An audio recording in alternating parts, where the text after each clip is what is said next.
Le Monde aujourd'hui, vendredi 6 décembre, bonsoir, vous êtes les bienvenus sur VOA Afrique.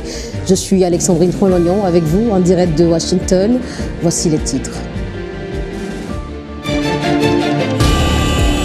Des centaines de personnes manifestent contre la présence militaire française au Tchad. Des manifestations en soutien à la décision du gouvernement de mettre fin à un accord de coopération en matière de défense avec la France. Dernier meeting au Ghana avant la présidentielle de demain. Avec l'inflation qui est passée de 54% à 23% ces derniers mois, la situation économique du pays est au cœur des débats. Une quarantaine de chefs d'État et de gouvernement sont attendus en France pour la réouverture de la cathédrale Notre-Dame de Paris. Plusieurs dirigeants africains feront également le déplacement. Ils étaient des centaines de personnes à manifester aujourd'hui au Tchad pour demander le retrait des troupes françaises du pays, une semaine après que les autorités ont mis fin à un accord militaire avec la France. La semaine dernière, le Tchad a déclaré dans un communiqué qu'il mettrait fin à un accord de coopération en matière de défense avec la France afin de redéfinir ses partenariats stratégiques en fonction des priorités nationales. La France a environ 1000 soldats au Tchad. La décision du gouvernement tchadien ne précise pas la date de leur départ. De N'Djamena, André Kodmadjingar.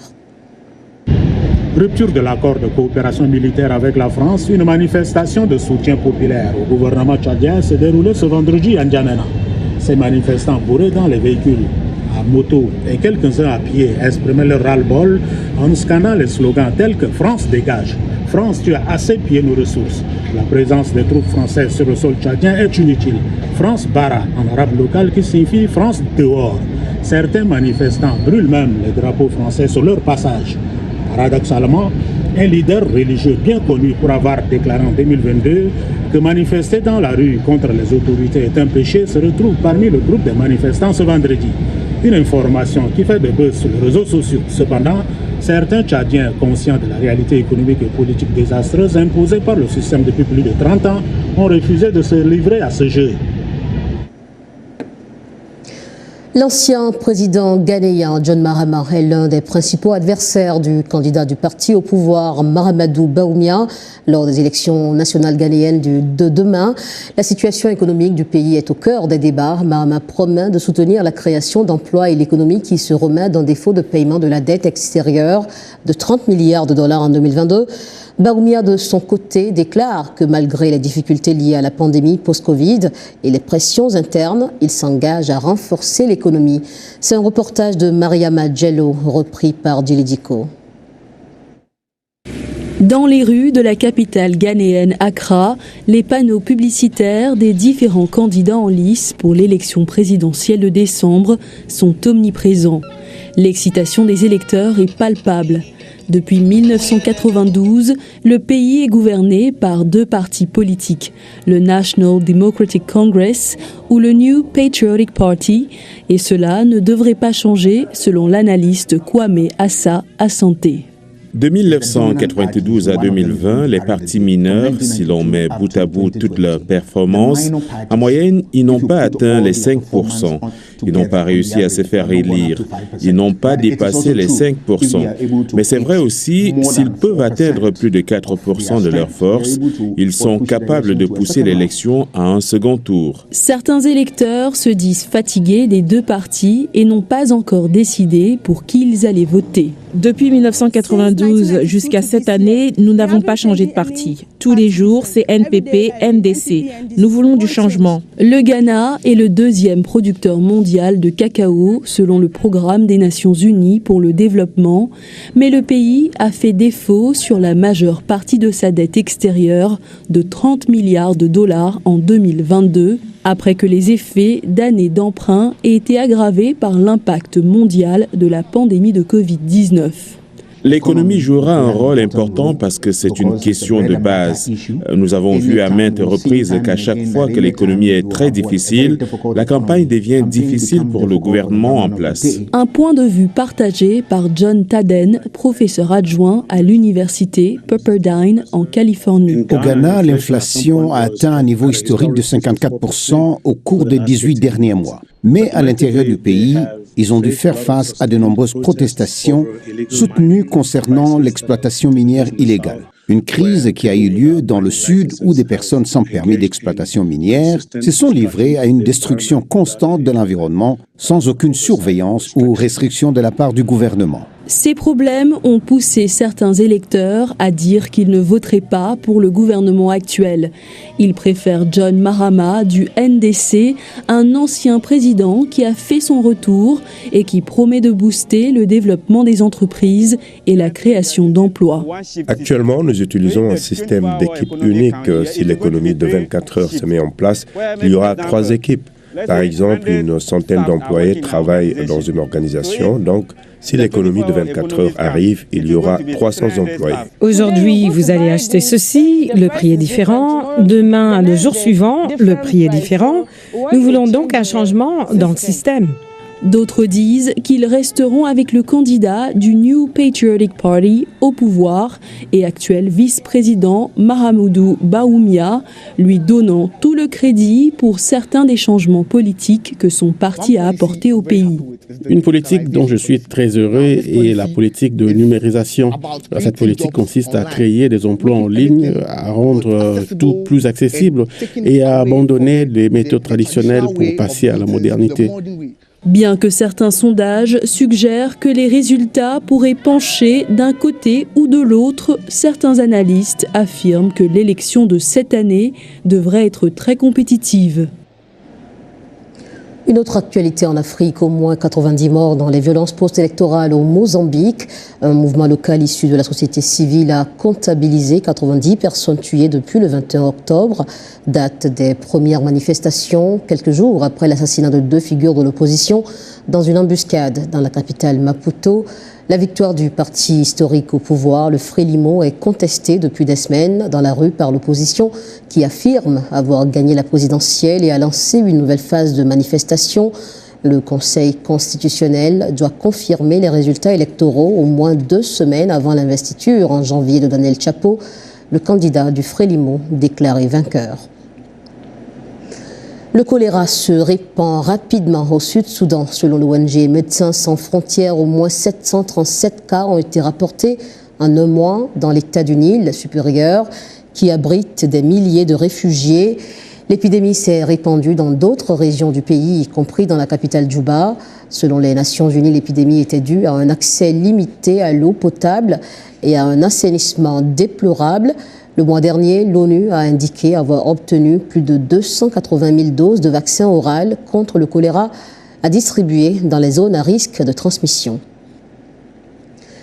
Le Maroc envisage de sortir les pays du Sahel central tels que le Burkina Faso, le Niger et le Mali de leur isolement grâce à un programme de développement conjoint et d'accès portuaire connu sous le nom d'Initiative Atlantique. Dans leur lutte contre les militants liés à des groupes terroristes, les pays du Sahel central se sont détournés de leurs partenaires régionaux et internationaux.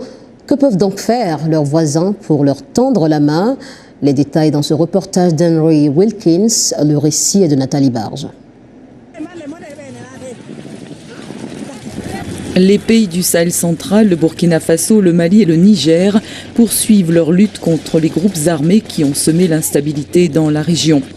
Ces 2 dernières années, ils ont coupé les liens avec la France et les États-Unis qui leur fournissaient une assistance militaire et avec la CEDEAO qui regroupe certains de leurs partenaires commerciaux les plus proches. Les régimes militaires du Sahel central ont déclaré que ces entités entravaient leurs efforts pour vaincre les djihadistes. Dans un entretien le mois dernier, le ministre des Affaires étrangères marocain a déclaré que son pays tente de sortir la région de son isolement. Le fait de lancer cette initiative atlantique, dont l'objectif déclaré est de connecter les pays côtiers et de désenclaver les pays du Sahel, entre toujours dans cette perspective marocaine de s'illustrer en tant qu'un État qui doit sauvegarder ses liens historiques, mais aussi ses intérêts stratégiques. Selon Paul Melly, consultant à Chatham House, bien que le Maroc ait un poids économique et un intérêt stratégique dans la stabilité en Afrique de l'Ouest, sa position géographique pourrait rendre l'initiative difficile. l'économie de l'utilisation des ports marocains, vous savez, soit vous passez par la Mauritanie, auquel cas c'est un chemin incroyablement mauvais, soit vous traversez le Sahara. Je pense qu'il faudrait passer par la Mauritanie et dans ce cas, vous savez, c'est géographiquement un très long chemin. L'expert souligne que les conditions de sécurité rendent la route du Sahara dangereuse. Malgré des relations tendues, les pays enclavés du Sahel central dépendent encore fortement des pays côtiers limitrophes pour l'accès aux ports comme le Sénégal, le Bénin, le Ghana, le Togo et la Côte d'Ivoire. Bakary Sambé de l'Institut de Tombouctou au Mali estime que la diplomatie culturelle pourrait être plus efficace. Le Maroc a réussi pendant la prévention de l'extrémisme violent et la lutte contre le terrorisme à former les imams, c'est-à-dire promouvoir un type d'islam tolérant qui pourrait être une alternative par rapport à l'extrémisme religieux. Selon lui, les États côtiers devraient adopter une vision à long terme des relations et garder à l'esprit que les juntes militaires sont probablement une phase passagère dans l'histoire de la région. Parlons à présent du report du Forum régional sur les enjeux humanitaires de l'Afrique centrale, initialement prévu pour les 6 et 7 décembre. À Malabo, en Guinée, le report, la nouvelle date auront lieu désormais en février 2025. Les dirigeants de la sous-région ont un projet de se prononcer sur l'afflux des réfugiés soudanais sur le sol tchadien. Parmi les initiatives envisagées pour mieux gérer les crises dans des pays en conflit, la création d'une agence humanitaire et d'un fonds de solidarité. Autant d'annonces faites cette semaine à Libreville par Abdou Bari. C'est le représentant spécial du secrétaire général des Nations Unies en Afrique centrale. Il est au micro de notre correspondant à Libreville, Ismaël Obiangze. Il n'y a pas que le Tchad qui est impacté par la situation de crise au Soudan. Tout à côté, la République centrafricaine l'est également. Et donc c'est pour ça que quand vous prenez les 6,3 millions de déplacés internes en République démocratique du Congo, vous prenez les 2 millions de réfugiés au Tchad, vous prenez les 300 à 400 000 réfugiés centrafricains au Cameroun, et j'en passe. Vous prenez près de 300 000 enfants qui sont impactés par les conflits et qui ne peuvent pas suivre le cursus scolaire. Il y a suffisamment de motifs pour qu'il y ait un sommet humanitaire ici en Afrique centrale. L'un des objectifs ou les 2 objectifs qui étaient visés par la tenue de ce sommet, c'est la création d'une agence humanitaire en Afrique centrale et la mise en place d'un fonds de solidarité qui permettrait aux États membres de l'Afrique centrale qui en ont les moyens de pouvoir réagir en premier avant de compter sur la solidarité de la communauté internationale. Le FIDA, le Fonds international de développement agricole des Nations Unies, appelle à des investissements urgents pour donner aux petits agriculteurs les moyens de lutter contre la dégradation des sols et la désertification. Cet appel est lancé à l'occasion de la COP16, la 16e conférence des parties à la Convention des Nations Unies sur la lutte contre la désertification, qui se tient cette semaine à Riyad, en Arabie Saoudite. On en parle avec Mohamedou Wonfa. La récente sécheresse en Afrique de l'Est et en Afrique du Nord a été la pire depuis plus de 40 ans.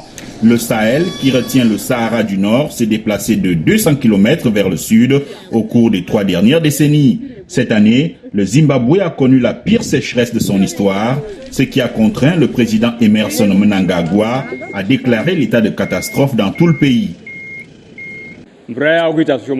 Les pluies diminuent à l'heure où nous parlons, la sécheresse sévit. Cette année, les gens n'ont rien pu récolter. Il y a donc de grands changements et les pluies ne viennent plus au moment prévu. Les saisons ont changé. Le fait de disposer d'un système d'irrigation nous aide beaucoup parce que, premièrement, nous pouvons cultiver tout au long de l'année. Deuxièmement, comme vous pouvez le voir, il n'y a pas eu de pluie cette année, mais nous sommes toujours en mesure de cultiver. Il est donc important pour nous d'avoir toujours de l'eau. En raison de faibles précipitations dans de nombreux pays, au moins 40% des agriculteurs ont vu leur récolte complètement détruite par la sécheresse induite par El Niño cette année. Face à cette situation, le président du FIDA, Alvaro Lario, est à Riyad pour défendre les intérêts des petits agriculteurs et producteurs. Les 500 millions de petites exploitations agricoles sont l'épine dorsale de nos systèmes alimentaires mondiaux et ce sont elles qui portent le fardeau du changement climatique.